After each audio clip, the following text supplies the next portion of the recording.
आज शुक्रिया का दिन है। सुधाबेन, पद्मा, पदम, हम सभी भाग्यशाली है जो आज आप हमसे फिर से मुलाकात हुई। तो सभी सुधाबेन जी का एक हाथ से नहीं पर 2 हाथ से सभी शुक्रिया करो, शुक्रिया करो। ओके। ओम हाँ हाँ। ओके। ओम शांति सबको। बहुत बहुत प्यार से मैं सबको अभी देख रही हूँ। सबने अपना वीडियो ऑन किया हुआ है, लेकिन कोई दिखाई दे रहे हैं, कोई सभी लोग नहीं दे रहे हैं। पर एनीवे, सूक्ष्म में तो सबको देख रहे हैं। तो ये गीत इतना सुंदर चल रहा था। इसके लास्ट 3rd पैराग्राफ पर मेरा विशेष ध्यान गया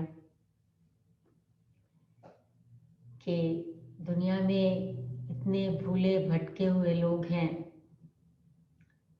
उन्हें भी पास लेके आना है, और जो हमें मिला है वो उन्हें भी दिलाना है। बस यही लगन लगी रहे। तो एक्चुअली ये आज के जो टॉपिक है क्लास का, जिस पर हम बाद में बात करेंगे, साकाश, साकाश से कनेक्टेड है। साकाश क्यों देना है, किसको देना है, कैसे देना है ना, उसकी विधि क्या है, तो वो हम सब थोड़ा बाद में बात करेंगे। लेकिन उससे पहले आज के बाबा की मुरली के कुछ मुख्य पॉइंट्स पर हम अटेंशन देते हैं। तो आज की जो बाबा की मुरली है वो मुख्य रूप से एक टॉपिक पर है, वो है विश्व शांति। तो विश्व में शांति की मांग बहुत जोर से बढ़ रही है। सेकेंड वर्ल्ड वॉर से पहले विश्व शांति के बारे में लोग ज़्यादा बात नहीं करते थे। जैसे बाबा ने आज मुरली में भी कहा इस बात को कि बहुत 100 साल भी नहीं हुए अभी जो लोगों ने विश्व शांति की बात करना शुरू की। लेकिन विश्व में शांति कौन लाएगा, विश्व शांति क्या होती है, कब होती है विश्व में शांति, उसका ज्ञान लोगों को नहीं है। बहुत सी कॉन्फ्रेंसेस भी लोग करते हैं, धर्म के लोग भी करते हैं, इंटरफेथ कॉन्फ्रेंसेस होती हैं, रिलीजियस कॉन्फ्रेंसेस होती हैं, पॉलिटिकल कॉन्फ्रेंसेस भी होती हैं, सोशल ऑर्गेनाइजेशंस भी बहुत सारी ऐसी कॉन्फ्रेंसेस ऑर्गेनाइज करते हैं कि किसी प्रकार से विश्व में शांति हो। तो बाबा ने आज बहुत ही अच्छा समझाया है। अगर इस बात को आप मुरली को फिर से अपने आप दोहराएंगे तो आप विश्व शांति के ऊपर बहुत अच्छा लेक्चर लिख सकते हैं। ट्राई कीजिए ज़रूर उसको, उस सब पॉइंट्स को कलेक्ट करके उस पर विश्व शांति पर लोगों को कैसे समझाएं या उस पर भाषण कैसे करें। तो बहुत ही अच्छी अच्छी सिंपल बातें हैं, लेकिन एक उनको सिस्टमैटिक रूप से अगर आप नोट करेंगे तो आपको बहुत अच्छा लगेगा, एक आपका भाषण तैयार हो जाएगा। तो उसमें सबसे पहली बात जो बाबा ने आज विश्व शांति के बारे में कही वो ये कही है कि जब कोई विश्व शांति की बात करता है तो उसे चक्र के चित्र पर ले आओ, और चक्र के चित्र में उसे संगम युग दिखाओ। संगम युग दिखाना माना उसे परिचय देना कलयुग और सतयुग का, कि सिर्फ संगम युग पर ही विश्व शांति स्थापन होती है। उसको समझाना है नेचुरली, कलयुग क्या है, सतयुग क्या है। और अभी कलयुग के अंत में ही लोगों का डिमांड है विश्व शांति का, तो उसकी स्थापना कोई मनुष्य नहीं कर सकता, क्यों? क्योंकि अगर व्यक्ति खुद ही अशांत है, वो यस दूसरों यस को यस शांति कैसे कमलाकर। देगा? वो दूसरों को शांति नहीं दे सकता। बाबा ने तो यहाँ तक ब्राह्मण बच्चों के लिए भी कहा कि बच्चे, आप निमित्त हो विश्व में शांति स्थापन करने के, लेकिन अगर आप खुद अशांत हो जाते हो, औरों को अशांत करते हो अशांत होना माना, अगर चिंता लग गई मान लीजिए किसी चीज की, तो अशांति हो गई। किसी चीज का भय आ गया तो वो भी अशांति हो गई। परेशान हो गए तो वो भी अशांति हो गई। क्रोध आ गया तो वो भी अशांति हो गई। किसी से नफरत आ गई तो वो भी अशांति हो गई। तो अशांति के तो कई स्वरूप हैं। और कोई व्यक्ति जो बात बात में एग्रेसिव हो जाता है, इरिटेट हो जाता है, आवाज़ को ऊंचा कर देता है, ज़ोर से बोलना शुरू कर देता है, तो वो खुद तो अशांत रहता ही है, वो औरों को भी अशांत कर देता है। घर का एटमॉस्फेयर ही बिगड़ जाता है। तो बाबा कहते हैं बच्चे, आप तो शांति स्थापन करने के निमित्त हो। अगर आप खुद ही अशांत हो जाएंगे तो फिर आप विश्व में शांति कैसे स्थापन करेंगे? अगर ये बात बाबा ब्राह्मण बच्चों को कहते हैं, तो आप इमेजिन करो वो लोग जो दुनिया में जिन्हें ज्ञान का एबीसी भी मालूम नहीं, जिन्हें पता ही नहीं कि मैं आत्मा हूँ, मुझ आत्मा का स्वधर्म शांति है, जिन्हें पता ही नहीं कि मेरा पिता शांति का सागर है, जिन्हें पता ही नहीं कि मेरा घर शांति धाम है, और जो वो लोग जो विकारों के पिंजरे में हैं, देहाभिमान के पिंजरे में हैं, तो वो लोगों को तो बेचारों को छोटी सी भी बात होती है तो वो जल्दी से अशांत हो जाएंगे।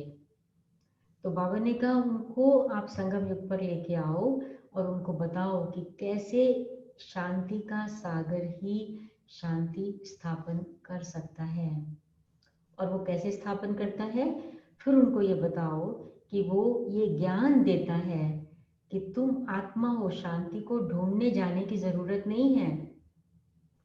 शांति कहीं जंगल में नहीं मिलती है, शांति कहीं बुक्स में नहीं मिलती है, शांति मार्केट में नहीं मिलती है, शांति मंदिर में भी नहीं मिलती है। शांति मिलती है जब आत्मा अपने स्वधर्म में टिक जाती है। जब आत्मा अपने स्वधर्म में टिक जाती है तब शांति होती है। जब आत्मा अपने पिता परमात्मा शांति के सागर की याद में टिक जाती है, जब आत्मा अपने शांति धाम निर्वाण धाम को याद करती है, उस स्थिति में चली जाती है, तब वो आत्मा शांत हो जाती है। तब वो चिंता, भय, परेशानी, हलचल सबसे मुक्त हो जाती है। और फिर दूसरी बात बाबा ने कही कि उनको ये बताओ कि जब दुनिया में गोल्डन एज था, सतयुग था, तब शांति थी। क्यों? क्योंकि तब एक धर्म था। अब आप, लेकिन बाबा ने आगे बहुत सुंदर एक बात कही है कि सिर्फ एक धर्म की बात नहीं।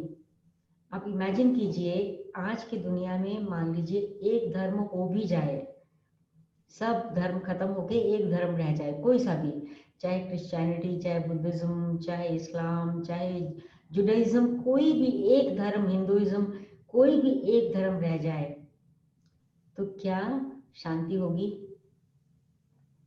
हम एक परिवार का एग्जाम्पल लेते हैं कि एक परिवार में 4 मेंबर्स हैं और चारों ही एक धर्म को मानते हैं, चारों ही एक धर्म को मानते हैं। क्या उस परिवार में हमेशा शांति रहती है?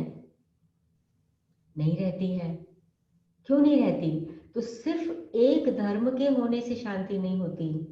तो बाबा ने उसमें ये बात कही कि जब दुनिया में एक धर्म होता है, वो वाला धर्म जो भगवान पिता परमात्मा, परम पिता परमात्मा जिसको खुद स्थापन करते हैं, अर्थात वो आदि सनातन देवी देवता धर्म, जिस धर्म के जो मेंबर्स हैं या जिस धर्म के भाती हैं, वो सब 16 कला संपूर्ण हैं। तो जब तक 16 कला संपूर्ण न बने तब तक शांति नहीं हो सकती। बाबा ने यहाँ तक भी कहा कि त्रेता युग में क्योंकि 2 कला कम हो जाता है तो भले वहां अशांति नहीं होती है, विकार तो वहां नहीं है, लेकिन 2 कला कम होने से क्वालिटी कम हो जाता है, वो क्वालिटी कम हो जाती है। सतयुग की जो शांति है वो फुल शांति है, क्योंकि सतयुग में सब 16 कला संपूर्ण है। तो इसलिए हमें अभी संगम युग पर बाबा के बच्चों को, ब्राह्मण बच्चों को वो शांति स्थापन करना, वो शांति में रहना, खीर खंड होकर रहना, हमको वो अभी सीखना है।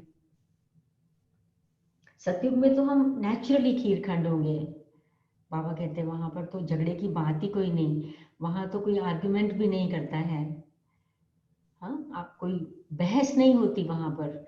जब बहस हो जाती है किसी बात पर, जब व्यक्ति ट्राई करता है बताने की कि मैं ज्यादा समझदार हूँ, मेरी बात ज्यादा इम्पोर्टेंट है, हाँ, तो शांति खत्म, शांति खत्म हो जाती है। बाबा यहाँ तक भी कहते हैं कि बच्चे जब किसी को ज्ञान समझाते हो ना, बेशक आप 100% राइट हो क्योंकि आप बाबा का ज्ञान सुना रहे हो।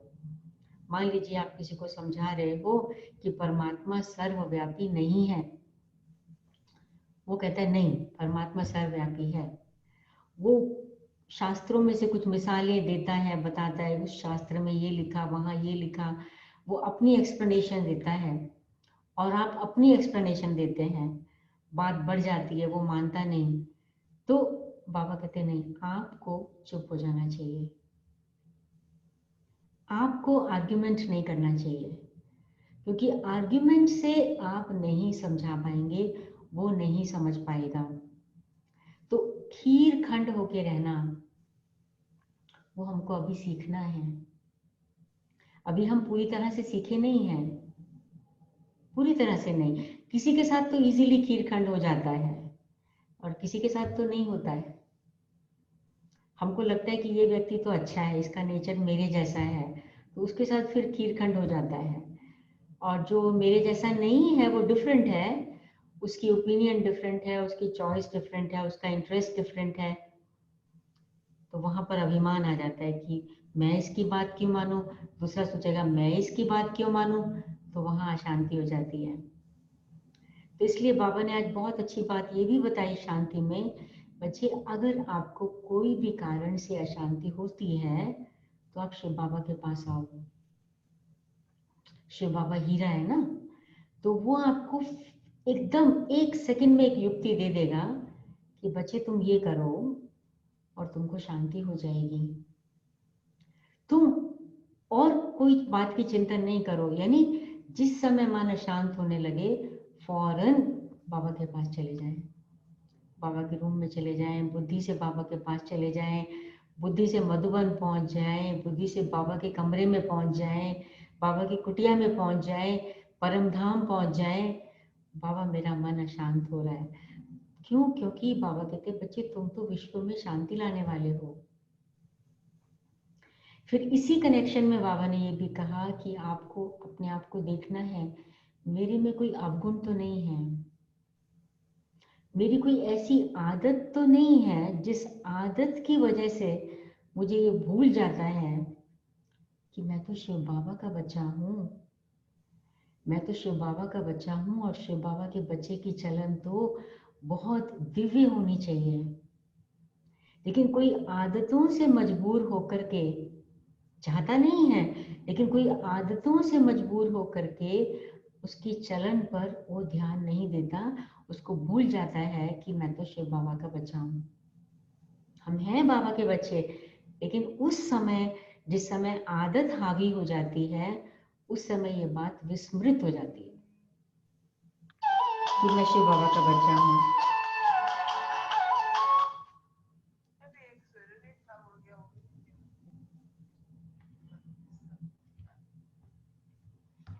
तो उस समय ये बात एकदम विस्मृत हो जाती है कि मैं शिव बाबा का बच्चा हूँ। तो बाबा कहते हैं कि बच्चे, आपको अपने आप से पूछना है, मेरे में कोई ऐसी आदत तो नहीं है जो मुझे ये भुला देती है कि मैं शिव बाबा का बच्चा हूँ। कोई ऐसा संस्कार तो नहीं है जिसकी वजह से मैं किसी को दुख दे देता हूँ। हाँ, कोई मेरी वजह से दुखी तो नहीं होता है। अपने को चेक करो। लेकिन बाबा ने फिर ये भी कहा कि ऐसे बैठ के कोई अपने को चेक करे, ऐसा शायद नहीं है, क्योंकि ये बहुत गहराई से समझने की बात है कि अपने को चेक करना क्यों ज़रूरी है। क्यों ज़रूरी है? अगर कोई व्यक्ति हमको पॉइंट आउट करता है कि आपके अंदर ये मिस्टेक है, आपके अंदर ये वीकनेस है, आपके अंदर ये कमज़ोरी है, आप में ये डिफेक्ट है, तो छोटे बच्चों को भी सुनना अच्छा नहीं लगता। अगर छोटे बच्चे को भी बोलेंगे ना तुम्हारे में ये कमी है, कमज़ोरी है, ये डिफेक्ट है, तो उसको भी इतना अच्छा नहीं लगता है, वो स्वीकार नहीं करना चाहता है। बड़ों की तो फिर बात ही अलग है। जितने बड़े हो जाते हैं उतना फिर मतलब अभिमान भी तो बड़ा ही हो जाता है ना। अभी तो ईगो तो गया नहीं है, तो कोई भी सुनना नहीं चाहता है कि कोई हमको करेक्शन दे। तो बाबा कहते हैं अगर आप नहीं सुनना चाहते तो आप अपने को करेक्ट खुद ही कर लो। चेक करो, लेकिन चेक करके फिर चेंज कर लो। आपको ये याद रखना है कि शिव बाबा के साथ साथ विश्व में शांति स्थापन करने के हम बाबा के बच्चे निमित्त हैं।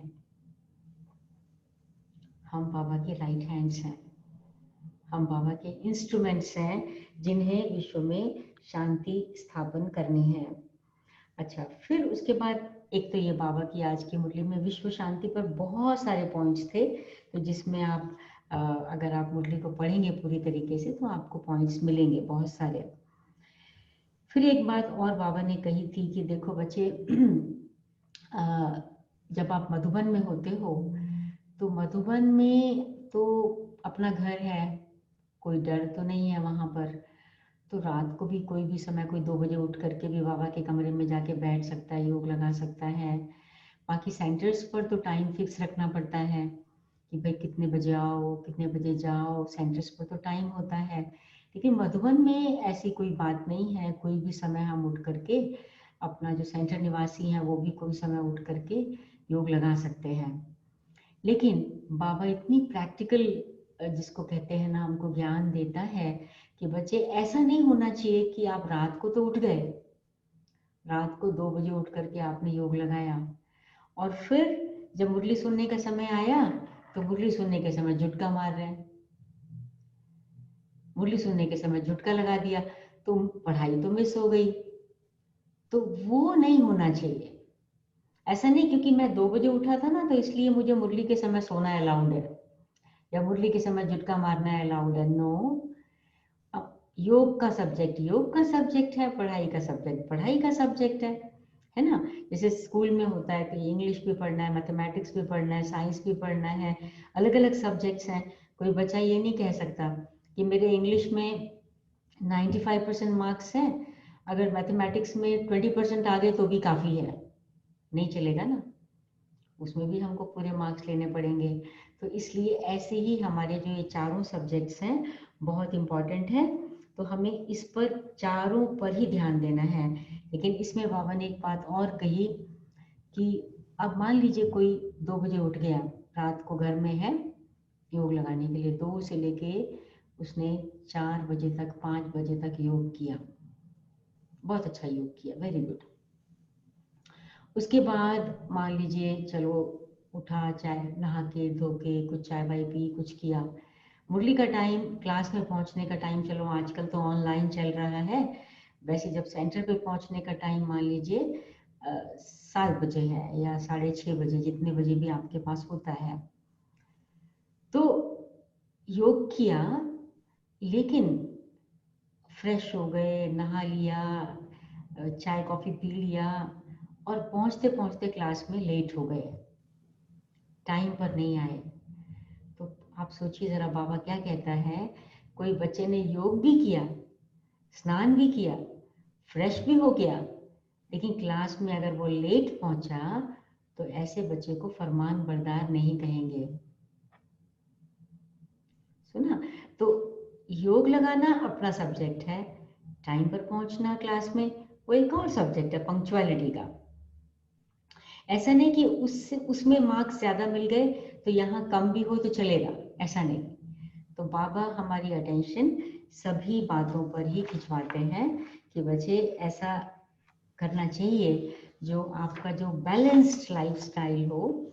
ऐसा भी नहीं कि कोई नौकरी करने वाला है, बिजनेस करने वाला है, रात को उठ तो गया, रात को 10-11 बजे के बाद सोया, फिर उठ गया 2 बजे 3 बजे उठ गया और योग किया, लेकिन अब जब बिजनेस में गए, जॉब में गए या कोई काम पे, तो उस समय सुस्ती आ रही है। तो फिर या कोई सेवा के लिए कोई जिज्ञासु आया तो उस समय सुस्ती आ रही है। बाबा कहते नहीं, वो नहीं चलेगा। आपका जो लाइफ स्टाइल है ना वो एकदम बैलेंस्ड होना चाहिए। फिर उसके बाद बाबा ने एक बात बार बार फिर से कही है इसमें कि ये ज़रूर याद रखो कि न केवल हम शिव बाबा के बच्चे हैं, परंतु शिव बाबा हमें पढ़ाते हैं।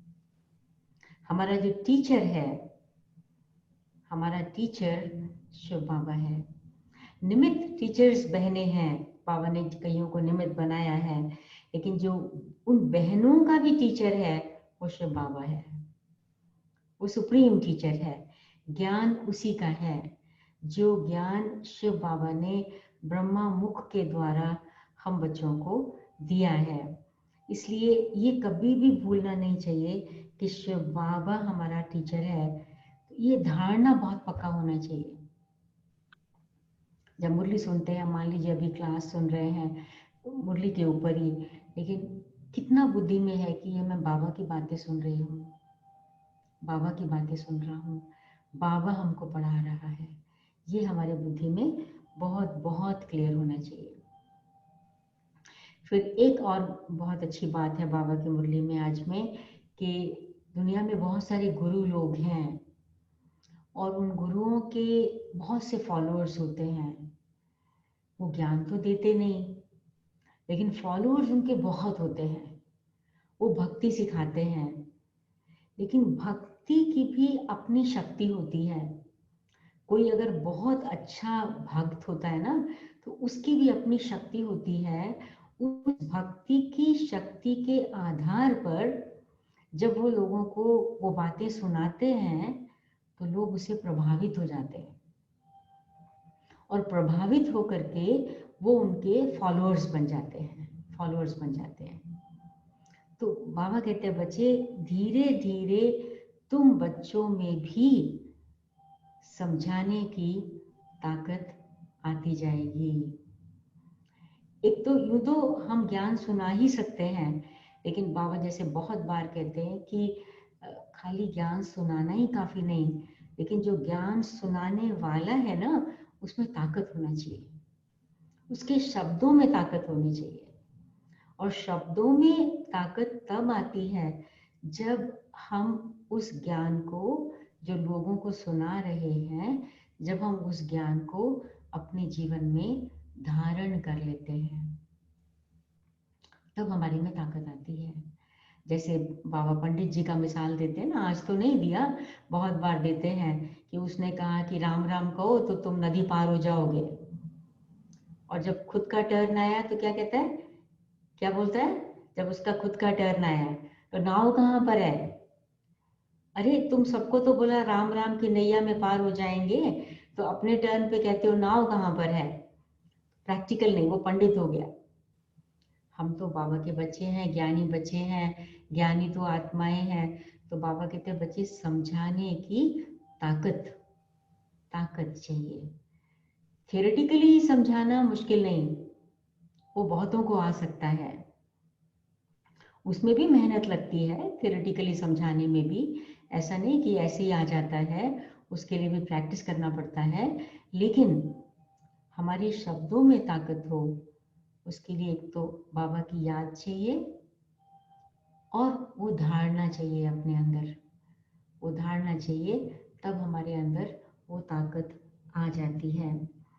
अच्छा, इसके अलावा फिर बाबा ने एक बात और कही थी कि बाबा उस वृक्ष का सैपलिंग लगा रहे हैं जो वृक्ष दैवी वृक्ष है, जिससे विश्व में शांति होगी।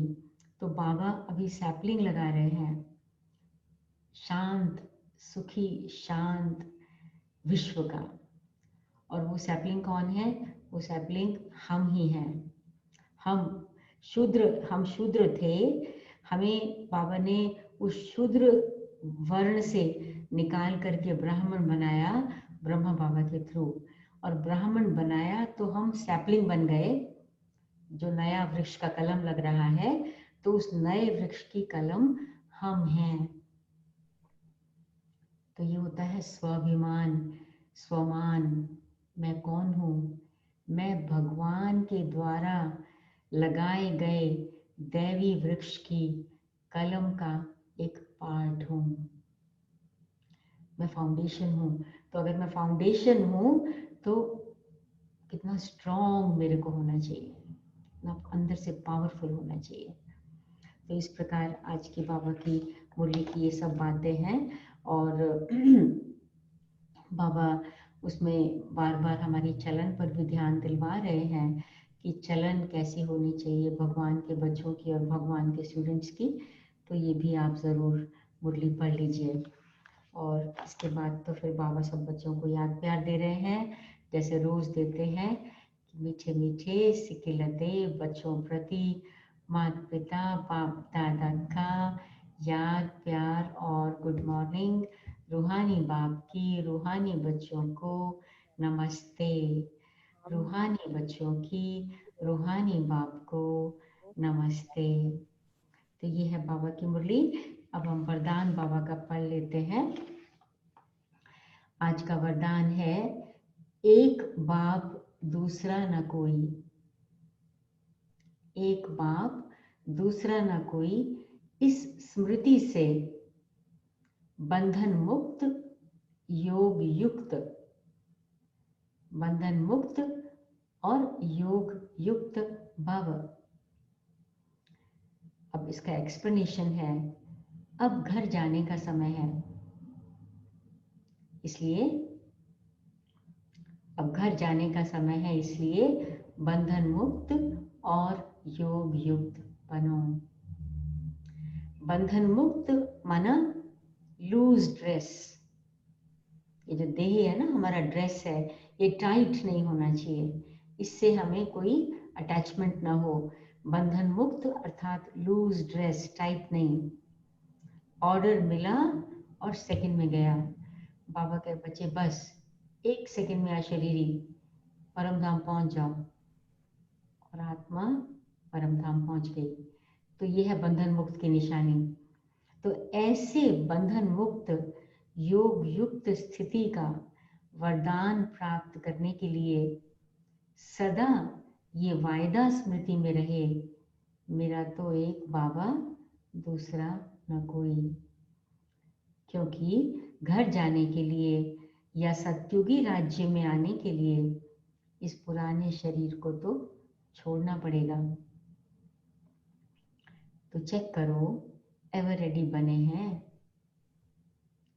एवर रेडी बने हैं या अभी तक कुछ रस्सियां बंधी हुई हैं? ये पुराना चोला टाइट तो नहीं है, अर्थात हमारा इस शरीर से अटैचमेंट तो नहीं है, हमें शरीर की चिंता तो नहीं लगती, कोई बीमारी आ गई तो शरीर की चिंता तो नहीं हो जाती। यही तो संकल्प नहीं चलता रहता, अरे मैं बीमार हूँ, मैं बीमार हूँ, मेरे को घुटनों में दर्द बहुत होता है, मेरे को पेट में दर्द है, मेरी कमर में दर्द है। तो यही तो संकल्प नहीं चलता रहता कहीं। अगर ये चलता है, ये शरीर की बीमारी अगर परेशान करती है, तो ये माना अटैचमेंट है। हाँ, बीमारी है, उसको ट्रीट करना है ज़रूर, दवाई लेना है, दुआ भी लेना है, हाँ, योग शक्ति का भी यूज़ करना है, लेकिन चिंता नहीं। ना देह की चिंता, ना देहधारियों की चिंता, ना देह के पदार्थों की चिंता, हाँ, ना उनको खोने का भय, कुछ नहीं। मैं तो आत्मा हूँ, मैं बाबा की संतान हूँ, मुझे अब घर जाना है। स्लोगन है, व्यर्थ संकल्प रूपी एक्स्ट्रा भोजन नहीं करो। व्यर्थ संकल्प रूपी एक्स्ट्रा भोजन नहीं करो तो मोटेपन की बीमारियों से बच जाएंगे। हाँ, मोटापन, जब जो व्यक्ति कोई बहुत मोटा होता है ना, तो उसको सब कुछ भारी हो जाता है, ना वो चल सकता है, ना वो दौड़ने का तो बात ही कुछ नहीं, चढ़ भी नहीं सकता है सीढ़ियाँ भी, सांस फूल जाती है, कहीं पर इजीली सेट भी नहीं हो पाता है, और मोटापे की बीमारियां भी बहुत सारी होती हैं। तो ऐसे ही जब व्यर्थ संकल्प आत्मा बहुत करती है तो मन और बुद्धि बहुत भारी हो जाता है। उसको कहीं पर भी एडजस्ट करना, कहीं पर भी किसी प्रॉब्लम का सामना करना, कहीं सहन कर लेना, उसके लिए बहुत बहुत कठिन हो जाता है, बहुत कठिन हो जाता है। इसलिए बाबा कहते हैं, व्यर्थ संकल्प रूपी एक्स्ट्रा भोजन नहीं करो तो मोटेपन की बीमारियों से बच जाएंगे। तो ये है बाबा की आज की प्यारी सी मुरली का सार। और अब हम बाबा की याद में 2 मिनट बैठेंगे। उसके बाद आज का जो हमारा टॉपिक है, उस टॉपिक पर कुछ आपस में विचार करेंगे। ओम शांति। शांति।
ओम शांति।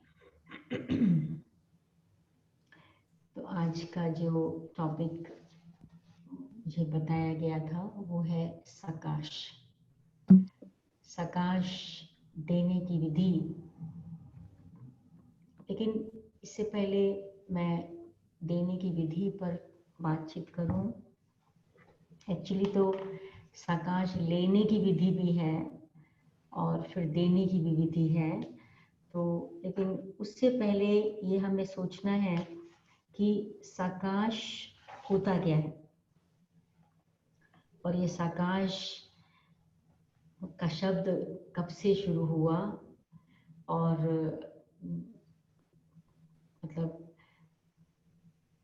तो एक्चुअली क्या है, जैसे शब्द है प्रकाश,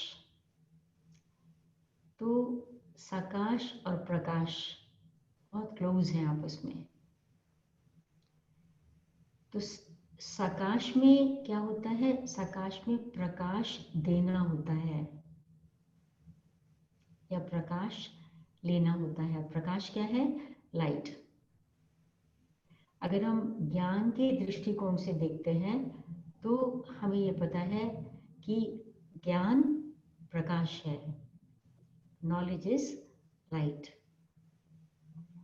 जब किसी को कोई चीज की समझ आ जाती है तो उसको भी कहते हैं कि जैसे इसकी आंखें खुल गई, इसका बुद्धि का नेत्र खुल गया। जैसे कोई लाइट होती है तो हर चीज क्लियर दिखाई देती है ना, कि कहाँ पर रस्सी है, कहाँ पर सांप है, तो वो क्लियर दिखाई देता है। जब अंधकार होता है तो मिसअंडरस्टैंडिंग हो सकती है, कोई रस्सी को सांप समझ लेगा, कोई सांप को रस्सी समझ लेगा अंधेरे में। तो ज्ञान के हिसाब से अंधेरा क्या है, अज्ञान यानी विकार। विकार युक्त जीवन माना अंधकारमय जीवन। और बाबा के पास आने के पहले हम सबका जीवन कम या ज्यादा, हर एक व्यक्ति का जीवन अंधकार में था। इसलिए बाबा कहते हैं, शब्द यूज करते हैं, तमो प्रधान। कलयुग के अंत में आत्मा तमो प्रधान बन जाती है। तम माना अंधकार, तमो प्रधान माना एक्सट्रीम अंधकार, अति अति अंधकार में, बहुत, जैसे कहते हैं ना, जब बहुत गहरी रात हो जाती है, काली रात, जब चंद्रमा भी आकाश में नहीं होता, अमावस्या की रात, सर्दियों के दिन, तो इतनी काली अंधेरी रात होती है, तो आत्मा की ऐसी ही स्थिति हो जाती है कलयुग अंत में। तो वर्तमान समय सभी आत्माओं की स्थिति यही है। सब कलयुग के अंत में तमो प्रधान हो गए हैं, सभी विकारों के अधीन हैं। बाबा कभी कभी कहते हैं कि आत्माएं विकारों रूपी पिंजरे में, विकारों के पिंजरे में जकड़ी हुई हैं रावण के। अब उन्हें इस पिंजरे से मुक्त करना है। बाबा आया है उनको मुक्त करने, लेकिन बाबा कहता है कि मुझे तुम बच्चों का सहयोग चाहिए उनको मुक्त करने के लिए। वो कैसे फंसे पड़े हैं आज के दुनिया में इन विकारों में, कि आप सोचेंगे कि मन, बुद्धि, सब कुछ, जिसे बुद्धि का काम निर्णय करना है, बुद्धि का काम परखना है, तो जब भी कोई सिचुएशन आती है, तो जो आज आत्मा की बुद्धि है ना, वो विकारों के फेवर में ही निर्णय लेती है। जैसे सब लोग ये कहते हैं आजकल कि विकारों के बिना तो दुनिया ही नहीं चलेगी, क्रोध ना करें तो काम ही नहीं चलता है, लोभ ना करें तो कमाएंगे कैसे, मोह ना करें तो बच्चों को पालेंगे कैसे, अहंकार ना करें तो अपनी पोजीशन कैसे दिखाएं, काम विकार से तो दुनिया ही चलती है। तो या तो मोटे विकार या फिर उनके बाल बच्चे। तो यानी बुद्धि जो है वो इन विकारों के अधीन है। अगर बुद्धि विकारों के अधीन है तो मन और संस्कार भी तो विकारों के अधीन है। बुद्धि ऊपर है ना, बुद्धि है यहाँ, मन और संस्कार है, बुद्धि ऊपर है। बुद्धि जैसी होगी वैसा मन और संस्कार काम करेंगे। बुद्धि शुद्ध होगी तो मन में शुद्ध संकल्प चलेंगे। बुद्धि में किचरा होगा तो मन में भी व्यर्थ के और नेगेटिव संकल्प चलेंगे। तो वही वाले संस्कार भी काम करेंगे, जिसको मनुष्य कह देता है मेरी नेचर ही ऐसी है। मुझे पता है जोर से नहीं बोलना चाहिए, लेकिन मेरी नेचर ही जोर से बोलने की है। मुझे पता है टाइम पर पहुंचना चाहिए, लेकिन पता नहीं क्यों मेरी आदत ही पड़ गई है लेट आने की। मुझे पता है कि कोई चीज को स्थान पर रखना चाहिए, लेकिन मालूम नहीं क्यों मेरी आदत ही ऐसी है कि कहीं पर भी रख देती हूँ, फिर ढूंढती रहती हूँ उसके बाद।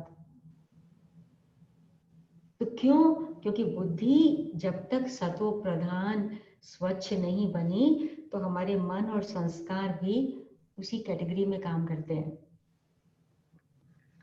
तो हम तो ब्राह्मण हैं, हम तो रोज बाबा के पास पढ़ते हैं, बाबा हमें रोज ज्ञान का प्रकाश देते हैं, बाबा आत्मा के दीपक में रोज ज्ञान का शुद्ध तेल डालते हैं, ताकि आत्मा की ज्योति जगी रहे।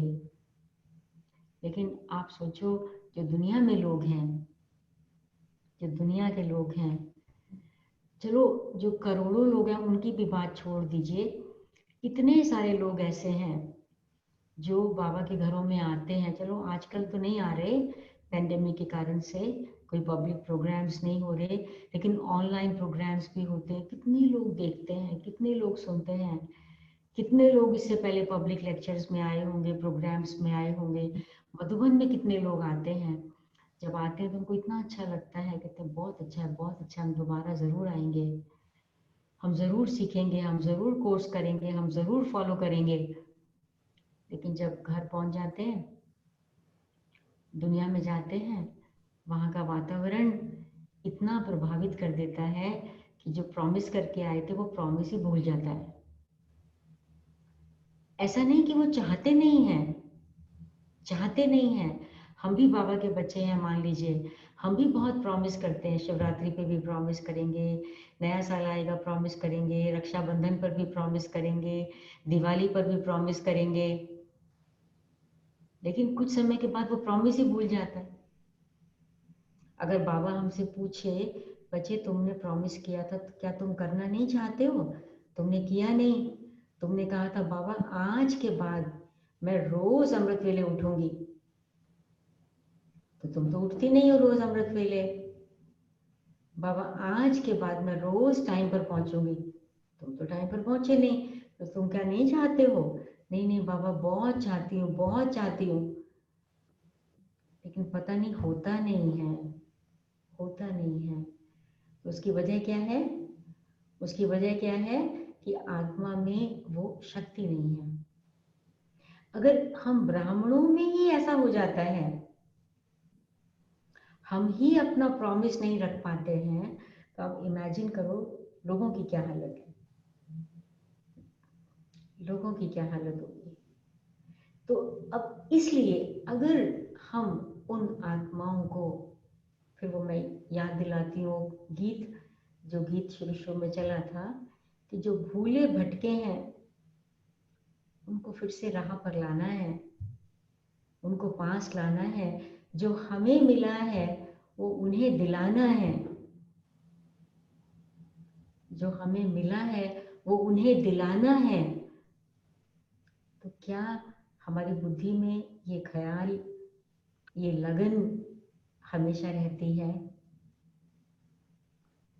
हो सकता है हम में से कोई होंगे जो ज्ञान शब्दों में नहीं सुना सकते, वो आर्ट नहीं है, ज्ञान तो है बुद्धि में लेकिन सुनाने का तरीका नहीं आता है। कोई बात नहीं, लेकिन क्या मेरे मन में ऐसी श्रेष्ठ भावना उन आत्माओं के प्रति बनी रहती है हमेशा? क्यों? क्योंकि जो साकाश की जब हम बात करते हैं ना, तो अब जैसे मान लीजिए मोमबत्ती है, मोमबत्ती आपने जलाई, तो मोमबत्ती की अगर लौ जो है वो टिमटिमाती रहती है मान लीजिए, या आपने बल्ब ऑन किया, लाइट ऑन की, तो लाइट फ्लिकर होती रहती है, बुझता है बल्ब, जलता है, बुझता है, बुझता जलता है। आप उसमें कुछ काम करना चाहेंगे तो कर पाएंगे? अगर लाइट फ्लिकर हो रही है, बुझती है जलती है, बुझती है जलती है, बुझती है जलती है, आप कहेंगे क्या ये, पता नहीं क्यों ऐसा हो रहा है, इसे तो इसको ऑफ ही कर दो, इसे तो इसको ऑफ ही कर दो। तो ऐसे ही अगर हम, आज मेरे को अच्छी भावना है लोगों के प्रति, आत्माओं के प्रति, 5 मिनट रही फिर खत्म हो गई, फिर 3 मिनट रही फिर खत्म हो गई, फिर 2 मिनट रही फिर खत्म हो गई, फिर 10 मिनट रही फिर खत्म हो गई, भूल ही गए।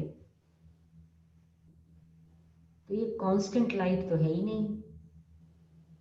लाइट आई बुझी, लाइट आई बुझी, लाइट आई बुझी, लाइट आई बुझी, लाइट आई बुझी।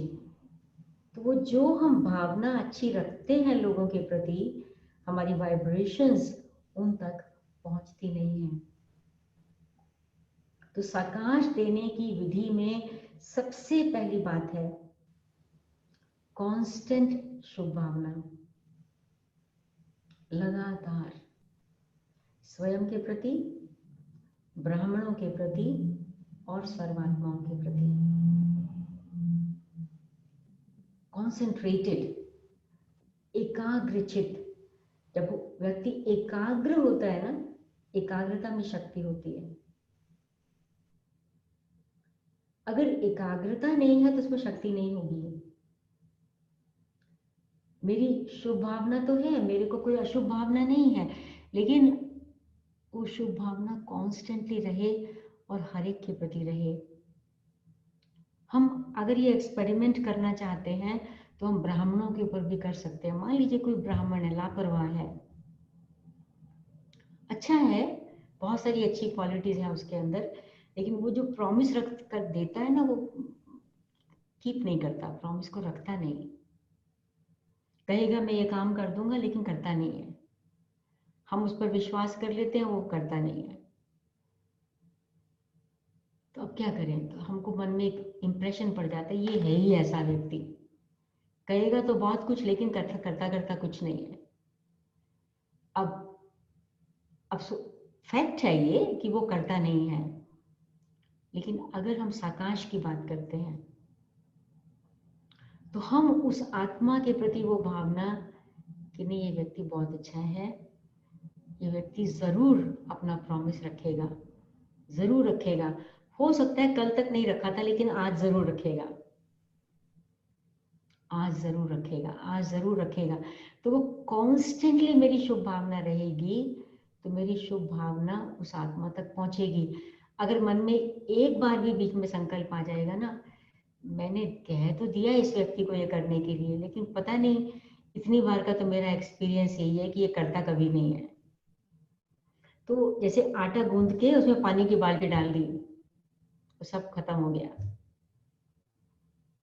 अच्छा अच्छा अच्छा अच्छा सोचा, और एक संकल्प वीक आ गया, तो वो साकाश की शक्ति खत्म हो गई। तो जब शिव बाबा इस दुनिया में आए ब्रह्मा बाबा के तन में, तब तो ब्रह्मा बाबा को भी पता नहीं था कि क्या हो गया। आपने हिस्ट्री सुनी है सबने, लेकिन बहुतों को सिंध में, कराची, हैदराबाद में बहुतों को शिव बाबा ने ब्रह्मा बाबा का साक्षात्कार कराया। वो लोग लाइट और ब्रह्मा बाबा, किसी को ब्रह्मा बाबा और कृष्ण का साक्षात्कार कराया। ये शिव बाबा का काम था। तो शिव बाबा साकाश देता है बच्चों को। सबसे पहले तो शुरू शुरू में बहुतों को, विदेशों में भी बाबा बहुत बार कहता है कि जब ब्रह्मा बाबा साकार में थे, तो बाबा कई दफा रात रात को सोते नहीं थे। तो कोई बच्चे, अगर मान लीजिए, एक बार कोई सुना रहा था कि बहुत सुबह सुबह कोई 3-4 बहनें थी, यंग बहनें, कुमारियां, वो बाबा को गुड मॉर्निंग करने गए। तो बाबा एकदम बहुत गहरी, जैसे किसी बात में डूबे हुए थे, चिंता में नहीं, लेकिन एक गहरी स्थिति में डूबे हुए थे, बहुत गहरी मनोस्थिति थी। तो सब ये बहनें चुपचाप जाके खड़े हो गए। तो बाबा ने कुछ थोड़ी देर के मौन के बाद पूछा, बच्चे, आप लोगों को नींद आई? तो बहनों ने कहा, हाँ बाबा, बहुत अच्छी नींद आई। बाबा ने फिर पूछा, आप लोग रात को सोए थे? हाँ बाबा, बहुत अच्छे से सोए थे। तो बाबा फिर मौन हो गए, और मौन होके फिर बाबा ने कहा, इस बाबा को नींद नहीं आई। चिंता के लिए कारण नहीं, चिंता में भी नींद नहीं आती है, भय में नींद नहीं आती है, लेकिन बाबा ने क्या बताया, इस बाबा को नींद नहीं आई। बाबा देख रहा था कैसे दुनिया के चारों कोनों से दौड़ते दौड़ते दौड़ते दौड़ते बच्चे आ रहे हैं, बच्चे आ रहे हैं, बच्चे पुकार रहे हैं, बाबा के पास आ रहे हैं, बाबा देख रहा है। तो बाबा की ऐसे आंखें थी, जैसे बाबा वो दृश्य तब भी देख रहा था कि बच्चे दौड़ दौड़ के चारों ओर से पहुंच रहे हैं। तो बाबा यही कहते हैं, शिव बाबा, कि ब्रह्मा बाबा के संकल्प की रचना है, डबल विदेशी बाबा के बच्चे हैं। बाबा ने उनका आवाहन किया तब साकार में, 60s में, आज से 60 साल पहले से भी ज्यादा बाबा ने उनका आवाहन किया। इसको कहते हैं साकाश। जब वो एक धुन लग जाती है कि मुझे आत्माओं को उनकी मंजिल पर पहुंचाना है, तो शिव बाबा तो है ही कल्याणकारी, लेकिन ब्रह्मा बाबा भी नेक्स्ट टू शिव बाबा है ना, तो वो आत्मा की क्वालिटीज शिव बाबा जैसी हैं। और हम ब्रह्मा बाबा के भी बच्चे हैं, शिव बाबा के भी बच्चे हैं। तो अगर हम साकाश देना चाहते हैं, तो सबसे पहले तो हमें देखना है हमारे मन की भावना सर्व आत्माओं के प्रति इन जनरल, लेकिन पर्टिकुलरली उन आत्माओं के प्रति जिनसे फॉर एग्जाम्पल हमारी बनती नहीं, जिनके साथ हमारा कुछ हैवी रिलेशनशिप है, जिनके साथ हम थोड़े डिस्टेंट हैं, दूरी पर हैं, और वो आत्माएं जिनको जो दुखी हैं, अशांत हैं, परेशान हैं, उन सर्व के प्रति शुभ भावना। ये भी तो बाबा के बच्चे हैं। भक्ति में तो लोग प्रार्थना करते हैं कि हे भगवान इनको बुद्धि दो, इनको शक्ति दो। हम मांगते नहीं हैं बाबा से, हम बाबा से योग लगाते हैं। तो एक्चुअली साकाश देने का काम बाबा का है। बाबा लाइट है ना, इटर्नल लाइट है। साकाश देने का काम बाबा का है, परंतु अगर मुझे रिवॉर्ड लेना है, मुझे अपना स्टेटस ऊंचा बनाना है, तो मुझे क्या पुरुषार्थ करना है? नंबर 1, हर एक के प्रति शुभ भावना और सदा शुभ भावना, और नंबर 2, मेरा कनेक्शन बाबा के साथ। तो बाबा मुझे यूज करके उन आत्माओं को साकाश दे देंगे। वो आत्माओं तक वो वाइब्रेशंस पहुंच जाएंगे। वाइब्रेशंस तो हमारे यूं ही निकलते रहते हैं ना। हम जो कुछ भी सोचते हैं उसके वाइब्रेशंस होते हैं। अच्छा सोचें या बुरा सोचें, जो भी सोचते हैं उसके वाइब्रेशंस हमारे शरीर से निकलते हैं और वो औरों तक पहुंचते हैं, औरों के पास से फिर हमारे पास आते हैं। इसीलिए बाबा कहते हैं बच्चे किसी को दुख मत दो, दुख दोगे तो दुखी होकर मरोगे। क्योंकि आपने दुख दिया तो उसका वाइब्रेशन फिर आपके पास आएगा, आप भी दुखी रहेंगे। सुख देंगे तो सुख से जाएंगे। वाइब्रेशन तो निकलते हैं, लेकिन वो साकाश नहीं है। मान लीजिए मैं खुश हूँ, बहुत खुश हूँ, मेरे खुशी के वाइब्रेशंस निकल रहे हैं, वो औरों तक पहुंचते हैं, अच्छा है, लेकिन वो साकाश नहीं है। साकाश वो तब होता है जब मेरी मानसिक स्थिति बहुत स्ट्रांग हो, बहुत मजबूत, बहुत शक्तिशाली हो। तो उसके लिए बाबा ने एक दफ़ा एक मुरली थी, मेरे ख्याल से पिछले वर्ष मैंने नोट किया था इस मुरली को, जिसमें बाबा ने ये कहा था कि जब बच्चे बाबा को बहुत अच्छी तरह याद करते हैं, बहुत प्यार से, बहुत गहराई से याद करते हैं और बहुत प्यार से याद करते हैं, तो वो बच्चों की याद बाबा को खींचती है। तो ऐसे बच्चों को फिर बाबा याद करता है। तो जब बाबा याद करता है बच्चों को, तो बच्चों को साकाश मिलता है। समझा बात को? तो पहले हम याद करते हैं, हमारी याद इतनी पावरफुल, इतनी स्नेह भरी हो जो बाबा तक पहुंचे और बाबा मुझे याद करे। दादी जानकी कहा करती थी कि मुझे तो बाबा की जरूरत है, मुझे तो बाबा की जरूरत है, लेकिन बाबा को मेरी भी जरूरत है, मेरे बिना भी बाबा का काम नहीं चलेगा। मेरे बिना भी बाबा का काम नहीं चलेगा, तो मेरी भी बाबा को जरूरत है। यानी दादी तो बाबा को याद करती है, पर बाबा दादी को याद करता है। तो जब हम बाबा को इतना प्यार से याद करते हैं, इतनी शक्तिशाली हमारी याद होती है, तो फिर बाबा हमको याद करता है और हमें उस समय साकाश मिलती है। उसकी पहचान ये होती है कि आत्मा खुद महसूस करती है कि मेरा सचमुच बाबा से कनेक्शन हो गया।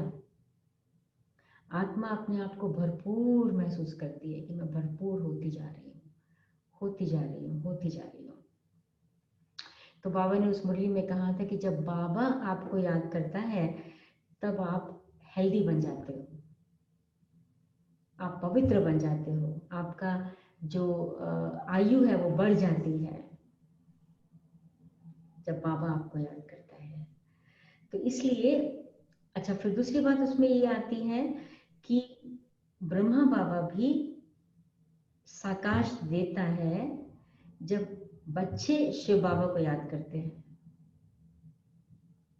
जब बच्चे शिव बाबा को प्यार से याद करते हैं, तो ब्रह्मा बाबा उन बच्चों को साकाश देता है। एक शिव बाबा देता है, याद करता है, दूसरा ब्रह्मा बाबा उनको साकाश देता है।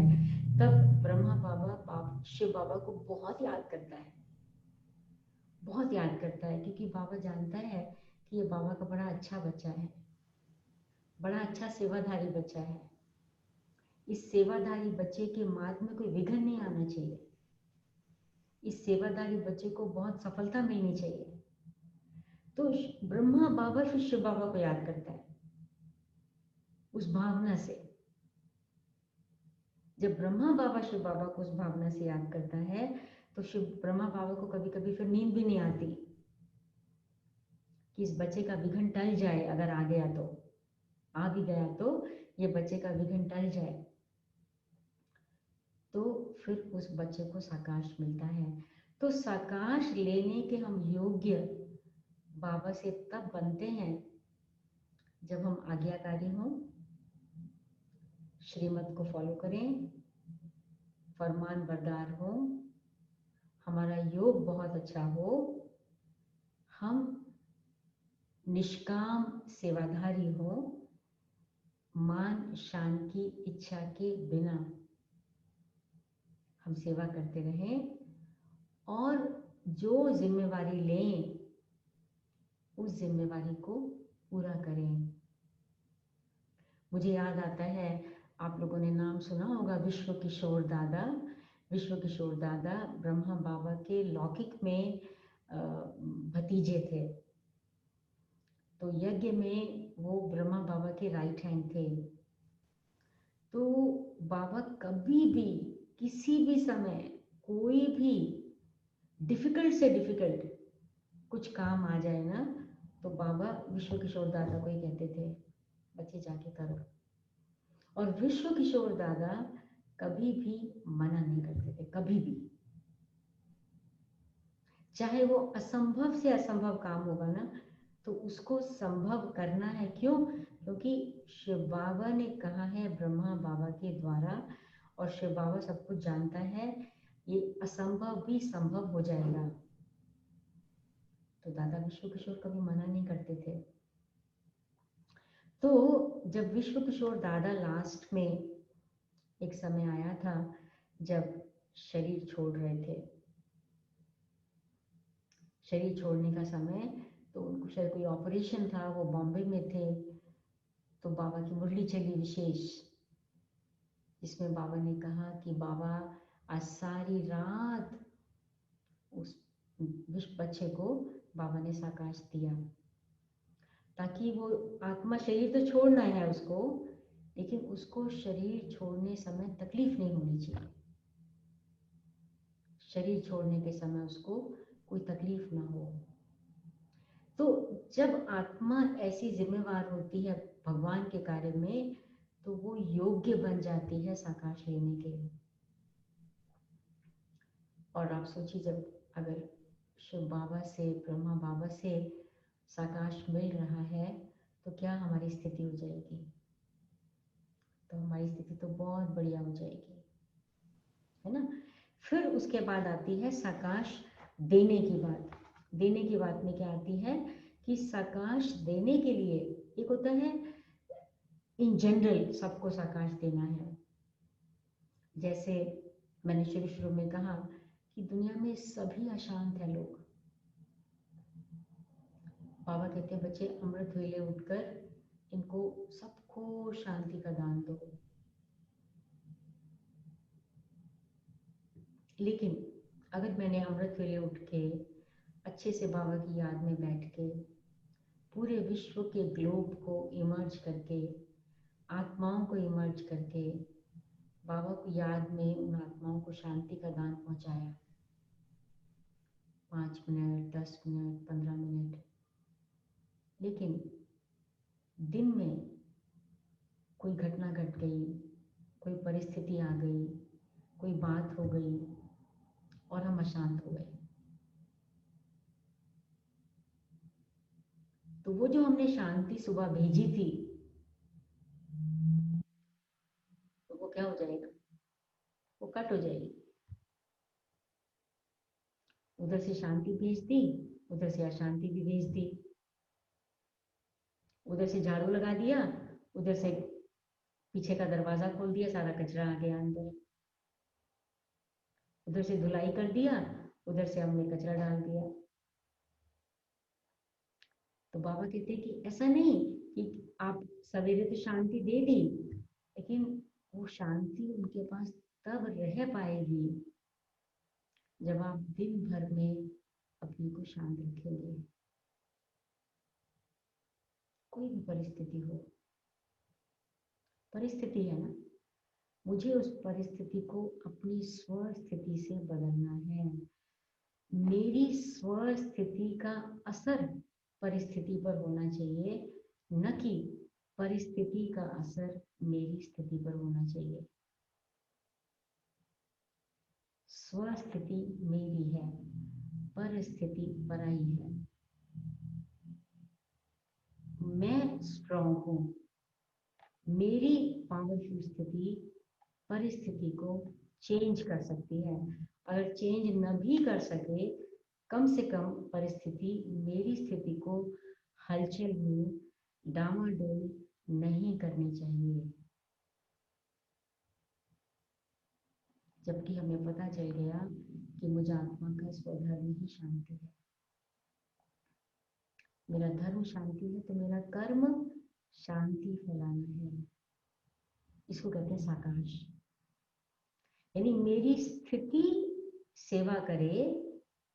हम जहां भी जाएं, मार्केट में गए, शॉपिंग करने के लिए गए, कोई सब्जी खरीदने गए, कहीं ट्रांसपोर्ट में गए, कहीं किसी के घर में गए, सेंटर पे गए, कहीं पर भी गए, घर में भी किचन में गए, बाथरूम में गए, कहीं पे भी गए, हम जहां जाएं वहां शांति।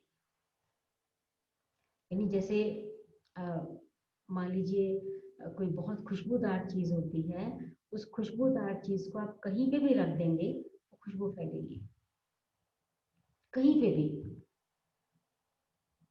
तो अगर मैं शांति का दूत हूं, पीस मैसेंजर, शांति स्थापन करने के निमित्त हूं, तो मेरी स्थिति साकाश देगी। ये एक तो ये होता है साकाश। और दूसरा होता है जब हम किसी को पर्टिकुलरली देना चाहते हैं। मान लीजिए कोई आत्मा बीमार है, कोई व्यक्ति बीमार है, वो हॉस्पिटल में है या चलो घर में भी है, उसको तकलीफ हो रही है। अब उसको दवाई तो हम देते हैं, हाँ, हेल्प करते हैं, सेवा करते हैं, सब कुछ करते हैं, वो तो एक फिजिकल बात है। लेकिन जो सूक्ष्म बात है कि उस आत्मा को बाबा की शक्ति का दान दें, कि उसको दर्द की फीलिंग कम हो जाएगी। उसकी विधि क्या है कि पहले मैं उस आत्मा को उसके शरीर में अपने सामने लाऊं,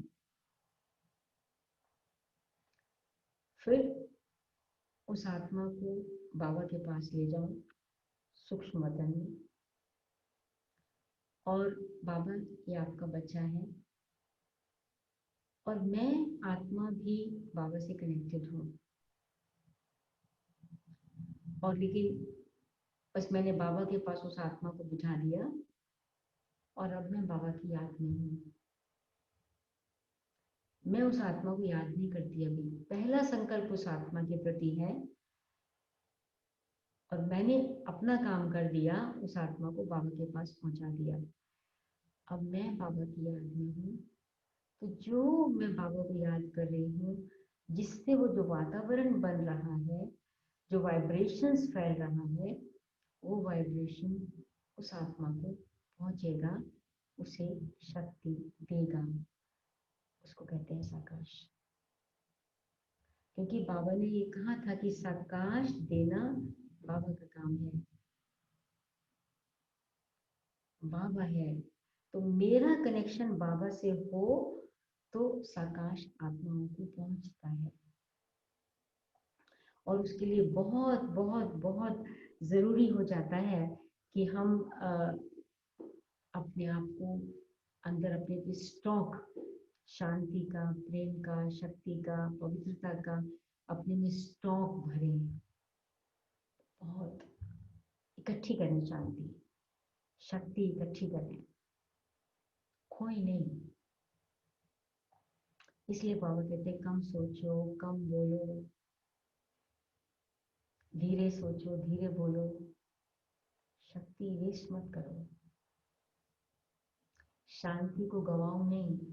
छोटी सी बात होगी, छोटी बात को बड़ा मत करो, बड़े को छोटा कर दो। छोटी बात को बड़े करोगे ना, आपकी शक्ति खत्म हो जाएगी, आपकी शांति खत्म हो जाएगी। कोई बात को बार बार रिपीट मत करो, हो गई ना, खत्म, फिनिश। शांति बनाए रखो। किसी व्यक्ति ने गलती कर दी, उससे नफरत मत करो। उस आत्मा का अपना पार्ट है, अपना हिसाब किताब है, अपना हर एक का अपना है, मेरा अपना है। हमसे भी तो कितनी गलतियां हो जाती हैं। बाबा तो हमसे नफरत करता नहीं, तो फिर मैं क्यों करूं? नफरत करेंगे तो मेरी सबसे पहले नुकसान होगा। वो जो नफरत मैंने की, मेरे मन में जो नफरत की आग लगी, वो सबसे पहले तो मेरे शरीर को ही नुकसान पहुंचाएगी, मेरी शक्ति खत्म हो जाएगी। तो मैं क्यों करूं? तो इसलिए बाबा कहते हैं कि बच्चे, तुम अपनी शक्तियों को बढ़ाओ। अभी वो समय आ गया है। तो शक्ति बढ़ती है ज्ञान से, शक्ति बढ़ती है योग से, शक्ति बढ़ती है दुआओं से। जब हमें औरों की दुआएं मिलती हैं, यानी जितना हम लोगों को अच्छे कार्य के लिए सहयोग देते हैं, किसी की हिम्मत बढ़ाते हैं, उसके मन से हमारे प्रति अच्छी भावना निकलती है, वो दुआएं। तो दुआएं जब इकट्ठी होती हैं तो वो उसकी शक्ति आत्मा को बहुत मिलती है। बाकी योग की शक्ति तो है ही है, बाबा से तो मिलती मिलती है, सेवा से मिलती है शक्ति। जब सच्चे दिल से सेवा करते हैं तो बहुत शक्ति मिलती है, सबकी ब्लेसिंग्स मिल जाती हैं। तो जितना जितना हम ये इकट्ठा करते जाएंगे, उतना उतना जिसको कहना चाहिए ना कि हम प्रकाश देने के योग्य बन जाएंगे। क्योंकि अंतिम सेवा तो हमें पता है सबको, शब्दों से तो होगी नहीं। अभी किसको मालूम था कि समय आ जाएगा 2020 में कि हम सेंटर पे भी नहीं जा सकेंगे? किसी ने सोचा ही नहीं था। बाबा मुरली ने कल ही कहा था कि बच्चे, समय आएगा जब आप घर से निकल ही नहीं पाएंगे। तो हमने सोचा ही नहीं था कि ये कारण बनेगा। हमने तब सोचा था शायद कर्फ्यू लग जाएगा, शायद युद्ध शुरू हो जाएगा, लेकिन ये वायरस कारण बन जाएगा, ये तो कोई ने नहीं सोचा था। तो लास्ट में तो सेवा कौन सी होगी? तन की होगी नहीं, धन की भी शायद नहीं होगी, हाँ, वचन की भी होगी नहीं, तो रह जाएगी मैक्सिमम मन की सेवा। लेकिन मन की सेवा तो वही कर पाएगा जिसका मन और बुद्धि दोनों शक्तिशाली है और संस्कार बहुत बहुत दिव्य हैं, बहुत दिव्य हैं। तब हम इसको कहते हैं कि सकाश, शांति और प्रेम, दो चीजें हैं ये जो हर एक को चाहिए, शांति भी चाहिए, प्रेम भी चाहिए। तो जितना अपने में भरेंगे उतना हम औरों को दे पाएंगे। तो ये है सकाश की बात। भरते जाइए, देते जाइए, लेते जाइए बाबा से और देते जाइए। समझती मैं यहाँ पर ही खत्म करूंगी। ओम शांति। किसी को कुछ कहना हो या कुछ पूछना हो तो पूछ सकते हैं। सुधा दीदी ने बहुत ही सूक्ष्म रीति से हम सभी को, जैसे द बीट से कैसे शकास देने का उसकी विधि बता दिया। सुधा बेन आपका म्यूट हो गया है। किसी को कोई लगता है किसी का प्रश्न तो हो ही नहीं होगा, तो अगर होवे तो हाथ खड़ा करो।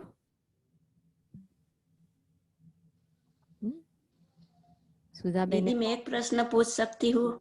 आप पूछो प्रियम बेन।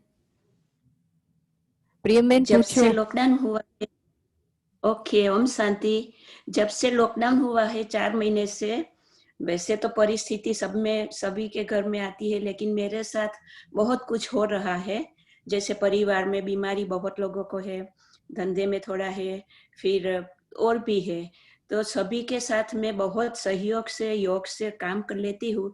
लेकिन कल मन में विचार आया कि वो लोगों के साथ ये जो भी सकाश की आपने बात बताई, शांति की, वो वाइब्रेशन की बातें करती थी, तो लगता था कि मेरे पुरुषार्थ में थोड़ा टाइम कम हो गया, माना मैं शक्ति मेरी कम हो गई है और मेरे अपने पर ध्यान नहीं रख सकती हूँ। तो क्या ये सही है? और जो भी जरूरत है वो देती जाओ।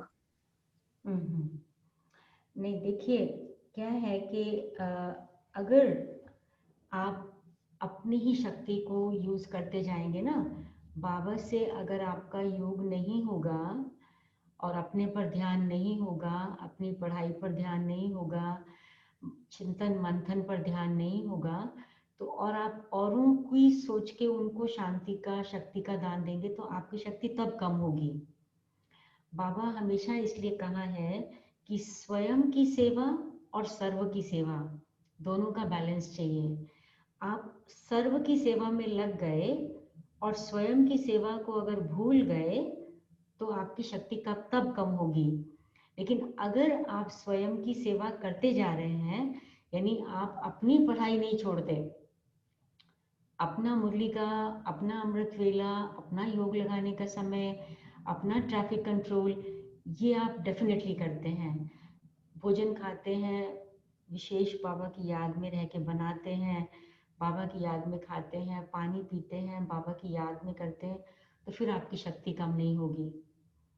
कम तब होती है जब हम सोर्स से कनेक्शन टूट जाता है, और अगर हम कनेक्टेड हैं तो हमारी शक्ति कम नहीं होगी। ठीक है, थैंक क्लियर यू। हुआ? ओके। हाँ, कपी बेन 1। ओम शांति। जी। आज बहुत ही अच्छा आपने शांति और साकाश के बारे में बहुत बहुत अच्छा सुनाया हमको, मुझे बहुत पसंद आया और वो मैं यूज भी करूंगी। लेकिन मेरा एक क्वेश्चन है कि अभी मैं तो 6 महीने से ज्ञान में आई हूँ, तो क्वेश्चन है कि ब्रह्मा बाबा, बाप दादा एंड शिव बाबा, तो पूरे दिन में मैं कंफ्यूज हो जाती हूँ। कभी शिव बाबा को याद करना है और कभी बाप दादा को याद करना है। I get confuse. याद तो शिव बाबा को करना है हमेशा ही, याद तो शिव बाबा को करना है, लेकिन वो फिर आपके जैसे उस पर डिपेंड करता है कि कभी आप शिव बाबा को परम धाम में याद करेंगे, कभी आप शिव बाबा को सूक्ष्म वतन में ब्रह्मा बाबा के थ्रू, एंजेलिक ब्रह्मा बाबा है उनके थ्रू याद करेंगे, जिनको हम बाप दादा कहते हैं। बाप दादा शब्द का हम प्रयोग करते हैं जब शिव बाबा और ब्रह्मा बाबा दोनों इकट्ठे हैं। तो शिव बाबा जब ब्रह्मा बाबा के तन में आते हैं तो वो बाप दादा होता है। तो याद तो हम शिव बाबा को ही करते हैं, लेकिन ब्रह्मा बाबा को हम फॉलो करते हैं एक्शंस में, कि डिफरेंट सिचुएशंस में ब्रह्मा बाबा ने कैसे एक्ट किया, कैसे बाबा ने डिफरेंट डिसीजंस लिए, कैसे बिहेव किया, ब्रह्मा बाबा कैसे पुरुषार्थ करते थे, कैसे योग लगाते थे, कैसे खाना खाते थे, कैसे मंथन करते थे। तो फॉलो एक्शंस में, क्योंकि ब्रह्मा बाबा साकार में थे तो ब्रह्मा बाबा को करते हैं, लेकिन याद तो शिव बाबा को ही करते हैं। ऑलवेज ऑलवेज, चाहे डायरेक्ट परमधाम में करें, चाहे हम सूक्ष्म वतन में करें, चाहे मधुबन में करें, लेकिन योग शिव बाबा से लगाना है, क्योंकि विकर्म विनाश हमारे शिव बाबा की याद से ही होंगे। ब्रह्मा बाबा क्योंकि को दीदी फॉलो करके हम आगे बढ़ सकते हैं कि बाबा ने ऐसे किया, मुझे भी ऐसे करना है। बाबा ने दीदी ड्रामा जी I'm sorry, मुझे है ना परम धाम में शिव बाबा ही मुझे वो याद आते हैं। मुझे ब्रह्मा बाप दादा लाइक काम करते हैं तो मुझे याद नहीं रहता है वो। नो मुझे प्रॉब्लम, कोई बात शिव नहीं। बाबा इज ओके, शिव हाँ बाबा शिव बाबा, हाँ चलेगा चलेगा, धीरे धीरे सब हो जाएगा। जब आप ब्रह्मा बाबा के प्रति और अधिक अधिक अधिक जानते और गहराई से अनुभव करते जाएंगे ना, तो आपको वो और ही इजी लगने लग पड़ेगा।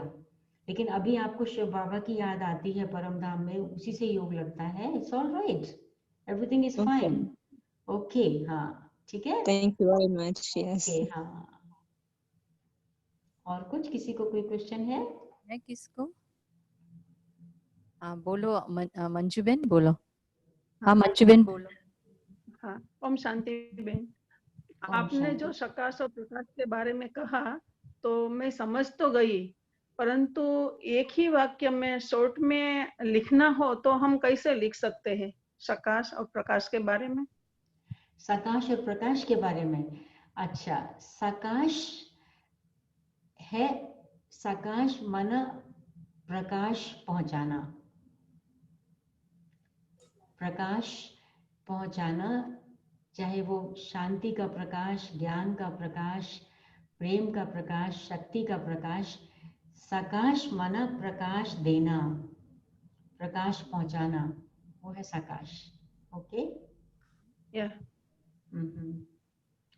और कुछ, किसी और को कुछ कहना है?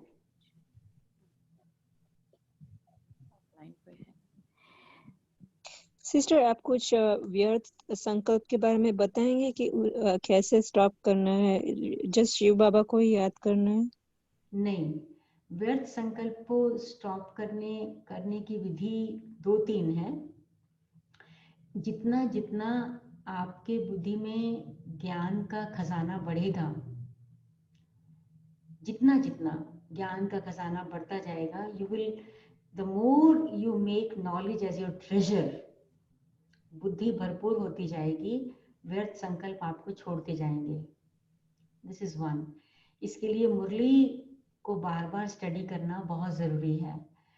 सेकंड इज मुरली का कॉन्टेम्पलेशन, चर्निंग, उसका मंथन और चिंतन करना, कि आप मुरली में से 1 पॉइंट 2 पॉइंट्स ले लीजिए, उसकी गहराई में जाइए।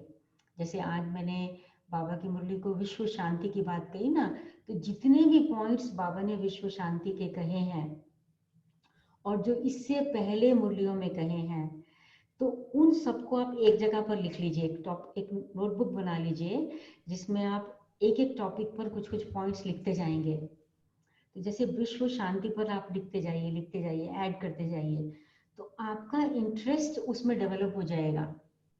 जितना इंटरेस्ट पॉजिटिव में डेवलप होगा, तो ये जो वेस्टफुल है वो ऑटोमेटिकली डिलीट होता जाएगा, वो खत्म हो जाएगा। और तीसरी बात है कि जब हम सेवा में लग जाते हैं, पर्टिकुलरली जब हम किसी के, जब अभी तो आपको 6 मास हुआ, जब आप थोड़े से पुराने और हो जाएंगे और आप किसी को जब ज्ञान सुनाना शुरू करेंगे तो फिर आपकी बुद्धि उसमें चलने लगती है कि आज ये वाला टॉपिक समझाना है तो इस पर कैसे सुनाना है, कैसे शुरू करना है, फिर कैसे पॉइंट टू पॉइंट कैसे कनेक्ट करना है, कैसे कंटिन्यू करना है, मेडिटेशन कब कराना है, बिगनिंग में कैसे कराना है, एंड में कैसे कराना है। तो वो आपकी बुद्धि उसमें चल जाएगी। जब आपकी बुद्धि उसमें चली जाएगी तो फिर आपका व्यर्थ संकल्प खत्म हो जाएगा, वेस्ट थॉट्स रहेगा ही नहीं, टाइम ही नहीं है उसके लिए, वो फिनिश हो जाएगा। बाकी तो फिर बाबा की याद और कभी कभी जो अच्छे अनुभव होते हैं, जो चाहे वो अनुभव ज्ञान में आने पर हुए और कोई मधुबन गया वहाँ के अनुभव हुए, या आपको किसी भाई बहनों ने अनुभव शेयर किए, तो वो जो अनुभव की भी स्मृति होती है ना, वो भी वेस्ट थॉट से हमको मुक्त कर देती है। Okay, thank you.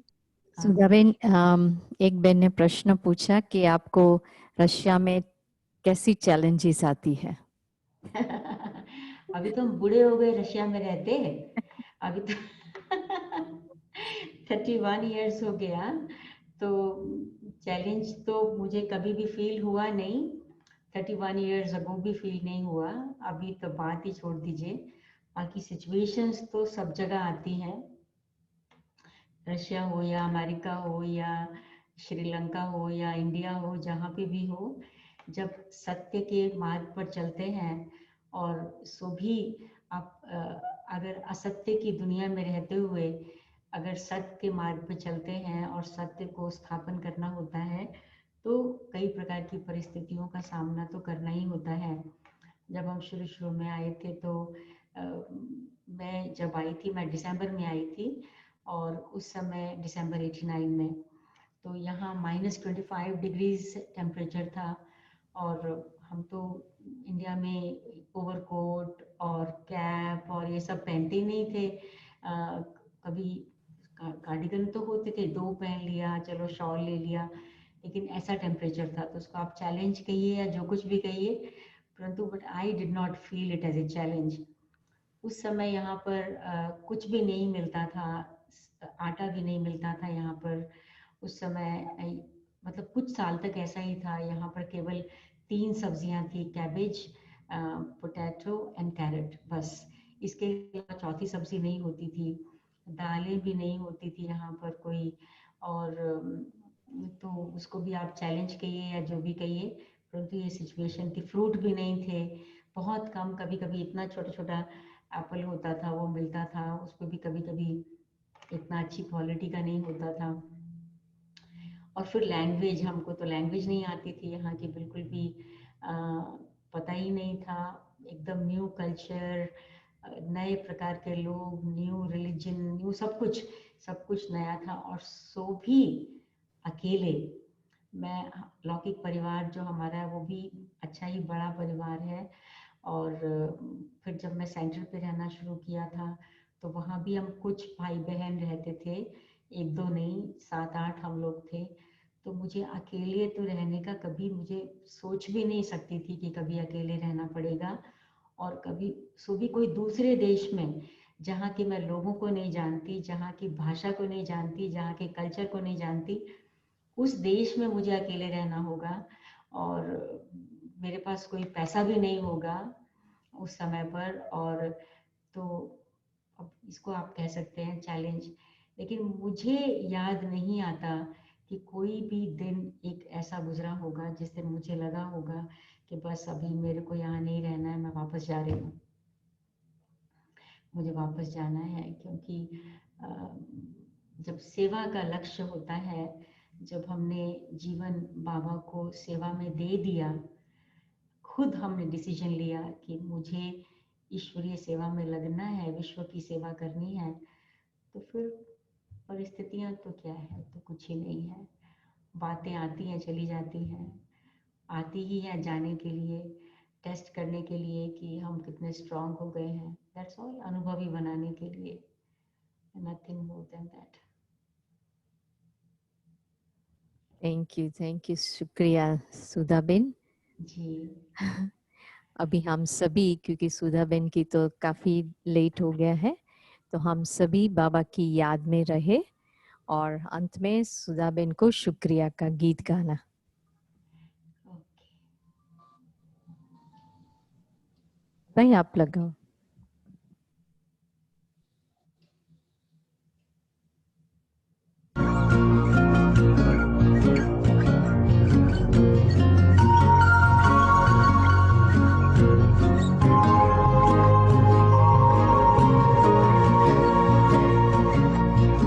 शुक्रिया आपका प्यारे प्रभु, शुक्रिया, शुक्रिया आपका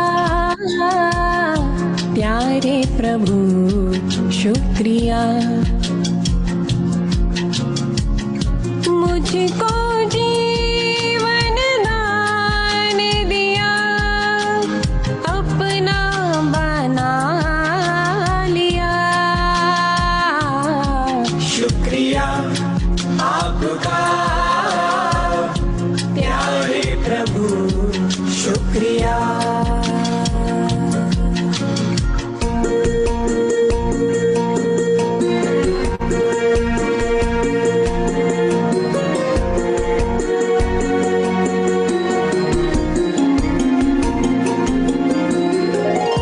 भूल गए थे आपको कई जन्मों की उलझन में, ढूंढते थे आपको, पुकारते थे कण कण में,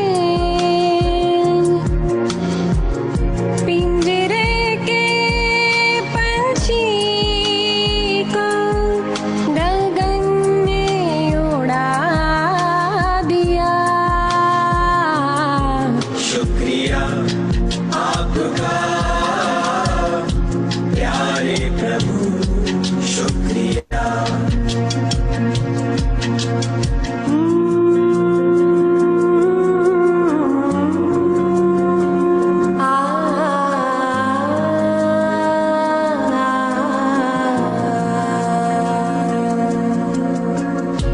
अब तो तुम समाए हो हर सांस में, दिल की धड़कन में, तन सेवा में है लगा, पर मन हर पल वतन में, आपकी मुरली ने प्रभु जादू चला दिया,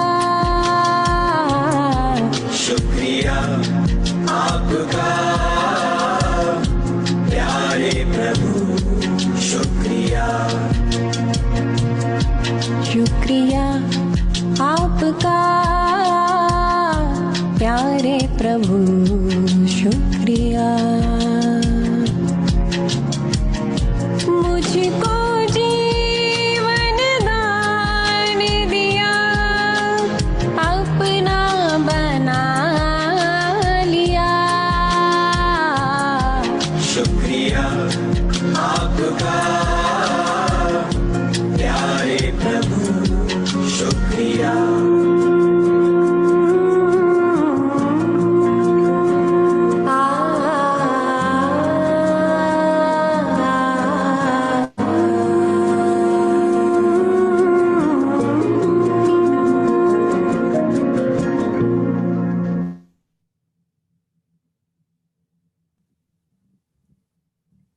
ओम शांति। ओम शांति।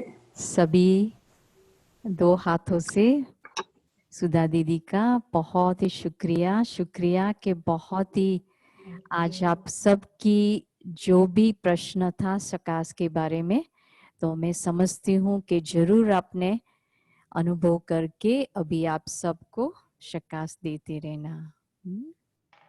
ओम शांति। थैंक यू दीदी। Thank you. ओम शांति ओम शांति शांति ओम शांति ओम ओम शांति दीदी ओम शांति शांति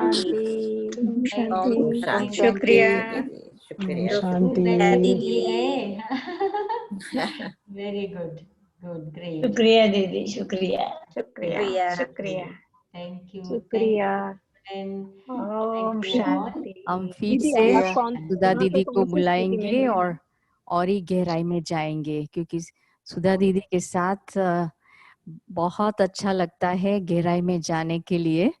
तो दीदी आप जरूर जरूर वापिस हम आप समय देना। जरूर। Okay, okay, so thank you, bye bye. Thank you. Okay शांति। Thank bye you bye. ओम शांति बाय ओम शांति, बाय। शांति। आप सभी रहना। अभी सुधा दीदी को विदाई देते हैं, तो हम दूसरा प्रोग्राम के बारे में बताते हैं। अभी कोई भी नहीं कहेगा ने कि हम अपना दुख दर्द कैसे मिटावे। हाँ, किसी का प्रश्न रहेगा? नहीं। हाँ? बहुत ही ये रिकॉर्डिंग जैसे हम तैयार करते हैं ना, आप सबको भेज देंगे। तो आप सभी जरूर फिर से ध्यान से सुनना, और कोई भी प्रश्न हो तो जरूर आप पूछ